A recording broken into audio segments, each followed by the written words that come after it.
Untuk bisa memahami bagaimana kita bisa menjual secara EQ ini, sebenarnya kembali kepada konsep EQ-nya dulu sebenarnya, ya, kecerdasan emosional. Iya. Nah, bandingan antara IQ dengan EQ. Kalau IQ itu kan, kalau kita menjual dengan menggunakan IQ, kita fokus banyak di produk teknisnya. Ya, Pak, ini fiturnya kita gini loh. Pak, ini barang kita, ya, keuntungan dari kompetitor ini. Lebih banyak kepada sisi teknis.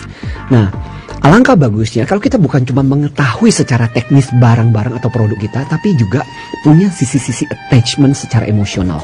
Nah, pendekatan secara emosional inilah yang merupakan bagian besar dari menjual dengan menggunakan EQ, kecerdasan emosional. Ya, karena masalahnya adalah kadang-kadang banyak kok para sales, kalau kita bicara tentang dunia sales saat ini, yang dia punya pengetahuan teknis tentang produknya bagus banget, tapi belum tentu bisa closing, belum tentu bisa jualan gitu. Ya, masalahnya adalah kadang-kadang yaitu orang udah sampai muntah-muntah, orang udah sampai udah nek untuk mendengarkan dia masih nggak sadar gitu. Ya, nah, bagaimana caranya kita melakukan pendekatan secara emosional? Ini yang kita perlu tahu nih buat para salesman terutama. Oke. Ya. Jadi ya seperti itu ya. Yes. Tolong diperhatikan supaya produk Anda ini memang bisa diterima dengan baik. Iya. Orang juga tertarik dengan produk yang Anda tawarkan. Betul. Jadi bukan cuma Anda sudah mempromosikan kemudian diterima begitu saja, tapi goalnya dapat begitu ya. Yes, seperti. Iya. Ya. Nah, bicara mengenai tentang penjualan dengan menggunakan kecerdasan emosional ini, sebenarnya kita selalu harus ingat bahwa selalu punya dua sisi yang namanya kecerdasan emosional itu untuk para pendengar CD audio kita, ya. Jadi kalau kita bicara mengenai bagaimana menjual dengan sisi EQ-nya, kita melihat dari dua sisi. Saya jadi teringat contoh salah satu salesman terbaik di dunia, yaitu Joe Girard.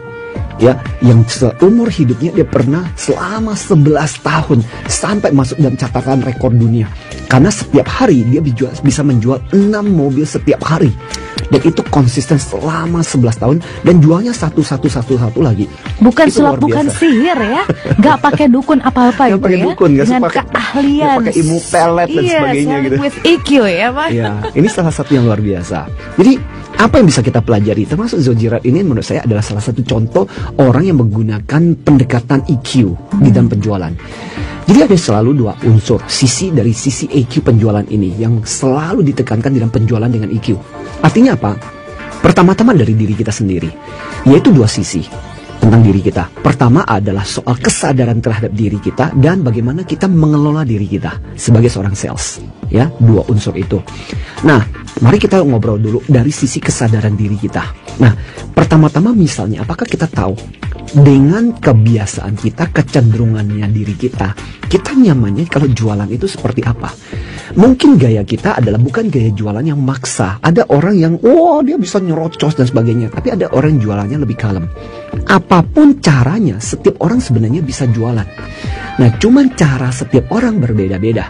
Tapi pada intinya, seperti yang dikatakan oleh Joe Girard, dia bagus sekali dalam salah satu bukunya ketika dia mengatakan setiap orang pada dasarnya bisa menjual kok. Ya, cuman dia mengatakan mungkin style kita yang berbeda-beda.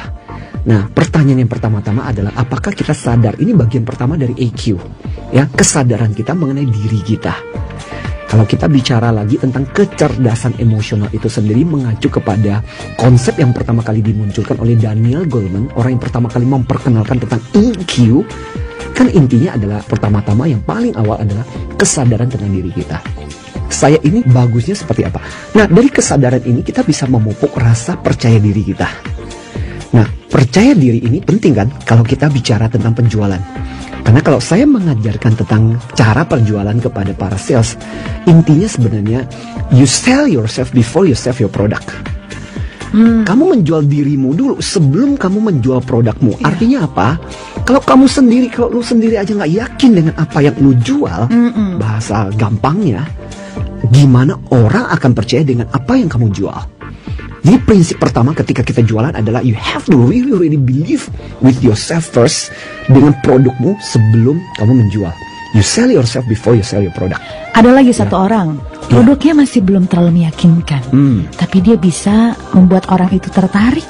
Itu karena keahlian dia dan kepercayaan dirinya dia dan kenyamanan dia sendiri kan. Betul. Terhadap dirinya gitu. Persis. Padahal kayak produknya biasa-biasa aja. Tapi karena dia begitu yakin, karena dia percaya, dan hey,